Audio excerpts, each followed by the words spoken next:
From the studios of Farm Journal Broadcast, this is AgDay.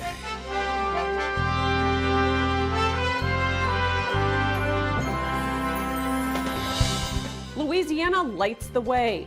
See a holiday light display that is just the start of something big.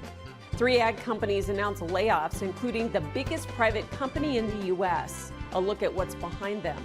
While the future of the highly anticipated guidelines regarding clean fuel production tax credits appear in flux. They could just decide to quit producing, and that would have a very detrimental impact. The latest right now on AgDay.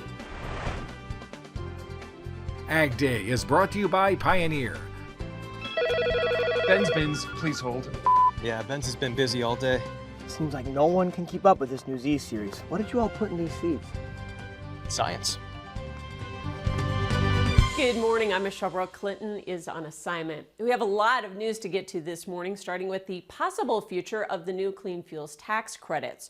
Reuters is reporting the Biden administration will not finalize those tax credits before leaving office in January. Reuters not naming their sources, but said 3 sources told them this information. However, Bloomberg News was countering that Tuesday afternoon, saying a Treasury Department spokesperson told them the administration anticipates guidance for those tax credits before they leave office on January 20th. Either way, the credits are aimed at airline and biofuels industries. The goal was to generate 3 billion gallons of sustainable aviation fuel by 2030, and it was due to take effect on January 1st. But without guidance from the U.S. Treasury on how those tax credits would be applied, the program will be in flux. The leader of one group told me there's concern biofuels plants will stop or slow down production due to the ongoing uncertainty, and that could trickle down to farmers. In the absence of that guidance, they could just decide to quit producing. And that would have a very detrimental impact, not on renewable fuel production and the environment, but it would also have a detrimental impact on agriculture, as those supply chains from our veg oil partners become less in demand. Meanwhile, Peter Meyer tells us sustainable aviation fuel could still be produced without the credits, but primarily for California's low carbon fuel market. I don't think it means 45Z is dead, but certainly it's going to be a heavy lift here now. I think that the focus of lawmakers is going to be on the renewable fuel tax credit rather than 45Z or sustainable aviation fuel. So, yeah, it's not dead, but it's on life support. Meyer believes the SAF ball is now in President-elect Trump's court. He says it would be a bonus if Mr. Trump outlaws imports of foreign feedstocks, including used cooking oil. Also this morning, several announcements regarding layoffs in the overall ag industry. We start with Cargill, the biggest private company in the U.S., announcing it plans to lay off 5% of its employees worldwide. That translates to about 8,000 jobs. The Minnesota-based company has more than 160,000 employees around the world.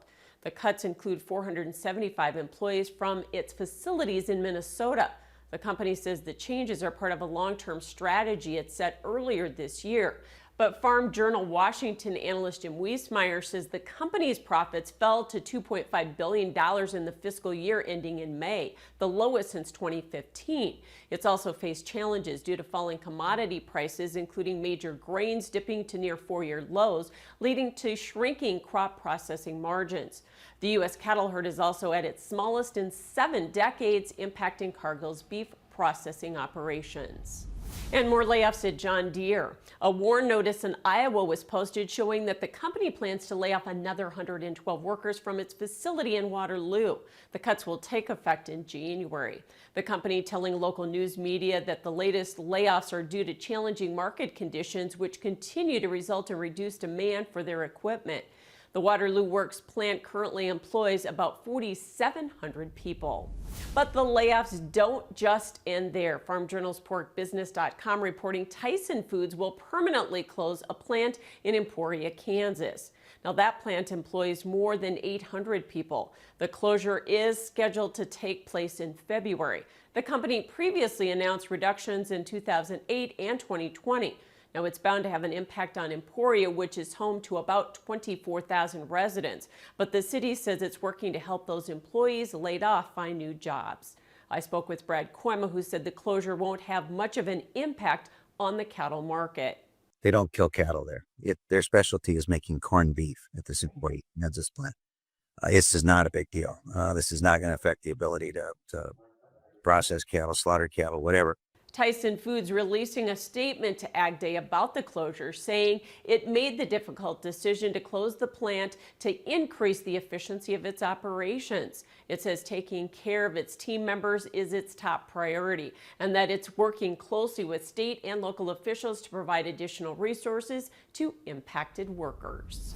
AgDay's coverage of the Agricultural Retailers Association Conference and Expo was brought to you by Verdesian.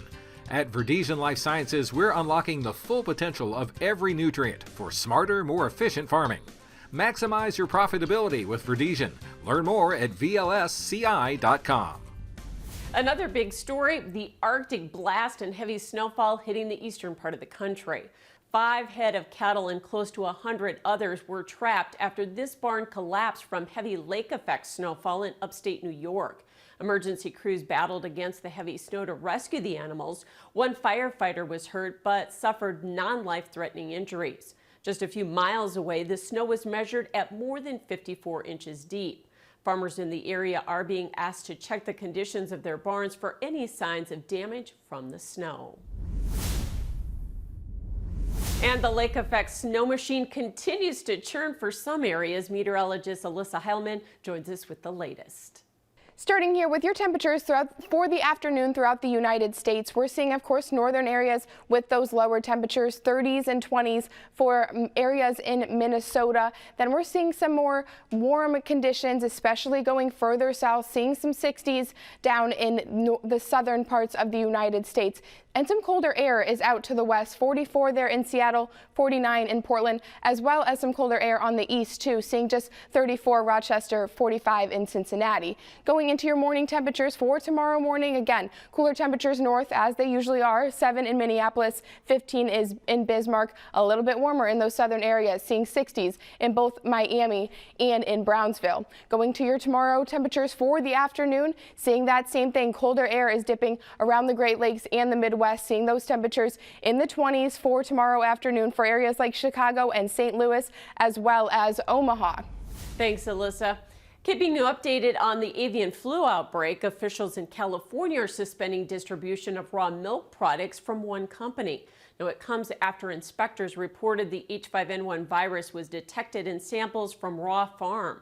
Officials say all the milk tested by them stayed at the Raw Farm plant and was not released to consumers. Raw Farm writing on social media that it is cooperating with the state to maintain regulatory compliance. And the problem of avian influenza now hitting New Zealand. The country confirming a strain of the virus was found on a commercial rural egg farm. Testing confirmed a subtype of the virus. Officials believe the strain developed in the chickens came from interactions with local waterfowl and wild birds. Biosecurity personnel say while it's not the H5N1 type circulating among wildlife around the world, they are taking the findings seriously and they aim to stamp out the virus. Sustainable Farming Week is brought to you by Neogen. Prioritizing herd health and embracing genomic testing are key steps toward maximizing your operation's success. Stay ahead of the curve, invest in your herd's health, and uncover their full potential. Many farmers have been using sustainable practices like no-till and cover crops for many years, but may now be able to earn a premium for it. Companies like AgSpire work with public and private entities and some of the largest purchasers of ag commodities in America. Their goal is to implement sustainability programs that offer incentives to producers for soil health, carbon sequestration, biodiversity, and water, and then link them with companies in the food supply chain like larger retailers, food companies, and restaurants. We work through a process called mass balance, meaning a large company could plausibly source these commodities from various different regions, sometimes the entire country. That gives them the ability to work directly with farmers and ranchers, even if they're not buying their traceable products themselves. Knock tells me there are many large food companies eager to figure out how to be more conscious of how they're producing the products they source. Some grain and livestock markets had a bit of a turnaround on Tuesday. I'll discuss it with John Heinberg coming up. And later, the Christmas lights are turned on in Louisiana. We'll take you to a festive new display in the country.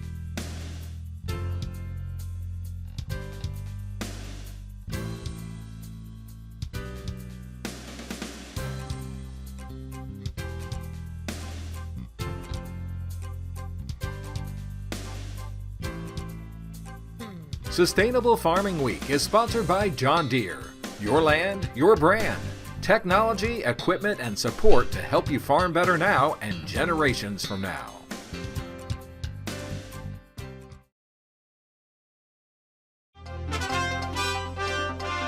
Grains closing mixed on Tuesday. John Heinberg is back with analysis. And John, corn ending a little bit lower, kind of disappointing after some early strength on Tuesday. But how much of it was due to talk that we may not see any 45Z guidance? I do think that was a bit of a trigger in terms of how the market traded on Tuesday. It was just when those headlines came out in terms of that 45Z tax policy that the market's been really waiting for quite a while. So the talk that we were not going to get that by the end of the Biden administration, I think was pretty disappointing.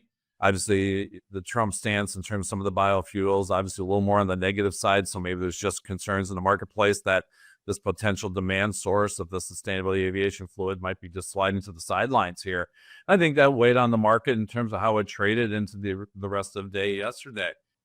Plus, we also ran up into some chart resistance too, didn't we? Yeah, we got a lot of moving averages that we're trying to fight through here. We put a nice little bounce in right prior to first notice day at the end of that basis contract pricing window. Now we're up about a nickel off of that point, but then now we've got multiple moving averages sitting on top of us here. And now if we can get through yesterday's high in terms of the trade on Wednesday, maybe we get a little bit of technical buying that can push us back up, challenge that 440 area on the March contract. But then we got to be careful. We start getting a little expensive compared to the rest of the globe up there, and that could slow that demand pace down. And then soybeans did manage to close higher. Was that all short covering, or were we following bean oil? I think it's a combination of factors going there. First off, that bean oil market has been a driver behind the soybean price rally since we put our lows in here at the end of the summer. So again, bean oil right now, a little bit oversold on the chart. U.S. bean oil is very competitive compared to the global market. Some talk that we saw some export deals maybe building there. I think helped that bean oil market out, supporting the soybean prices on Tuesday. But at the same time, too, that January contract just holding that key line of support underneath this market. Deferred contracts have kind of broken through that area, but January at least still holds strong. I think that's just tied to the fact that U.S. beans are still a little bit more competitive on the demand front, at least through the month of January. Thanks so much, John Heinberg with Total Farm Marketing. We'll have more AgDay coming up.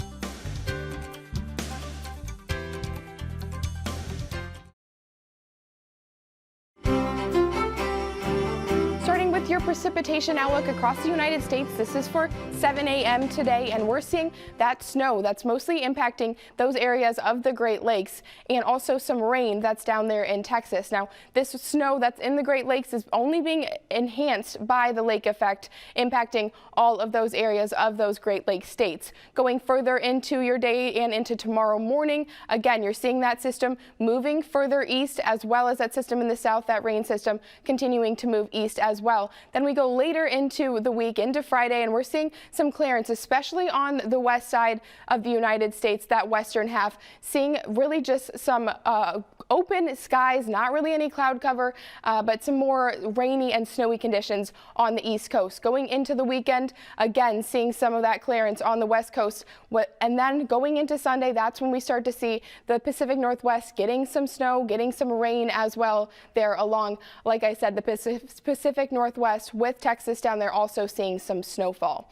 Going later into Sunday, again, seeing more of that snowfall in that Pacific Northwest region, as well as that rain down there in Texas continuing to move east. We've got a temperature outlook here for December 10th to December 16th. We're seeing above normal temperatures really across most of the United States, especially on some portions of the west side of the United States. Now going into our precipitation outlook, we're seeing wetter than normal in the north and a little bit on the east coast as well, and then some normal and some just drier than normal throughout most of central and southern United States.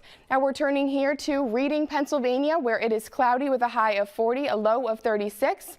Then Rapid City, South Dakota, 48, 19. Finally, Saginaw, Michigan, some PM snow showers, 33 is the high, low of 21. A once family-owned hog operation is going back into family hands again. Plus, a vote of support for the important role these beagles play in protecting the nation's pork supply. Next.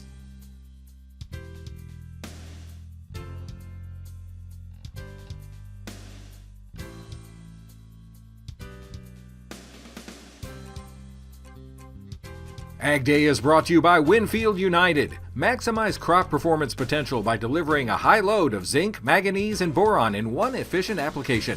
Max In Ultra ZMB Plus, built for it. Learn more at winfieldunited.com.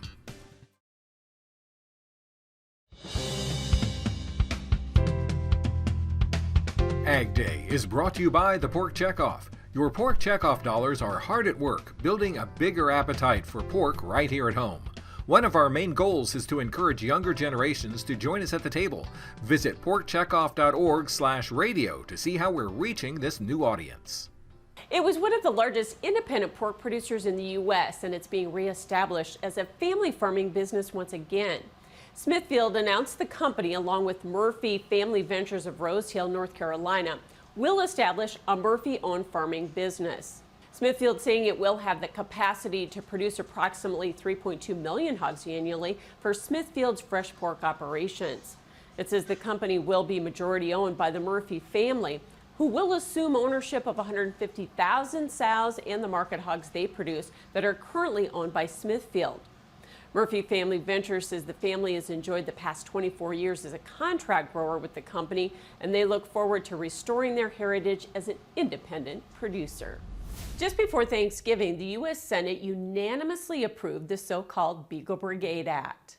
We've told you about these hardworking dogs and their handlers before. U.S. Customs and Border Protection uses the dogs at ports of entry to spot for contraband fruits, vegetables, and meat products in international travelers' bags. Now, on a typical day, they help seize more than 4,600 plants, meat, and animal byproducts that must be quarantined or destroyed. The National Pork Producers Council says the Beagle Brigade is the first line of defense for keeping threats such as African swine fever out of the U.S. The Senate bill provides funding for the National Detector Dog Training Center. The bill now moves to the House. Lots of people are starting to put up their holiday lights and trim the tree. In Louisiana, the switch was just flipped on a beautiful light show. We'll take you there next.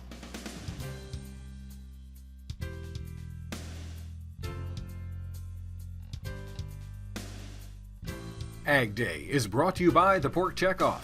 Your Pork Checkoff dollars are hard at work building a bigger appetite for pork right here at home. One of our main goals is to encourage younger generations to join us at the table. Visit porkcheckoff.org/radio to see how we're reaching this new audience.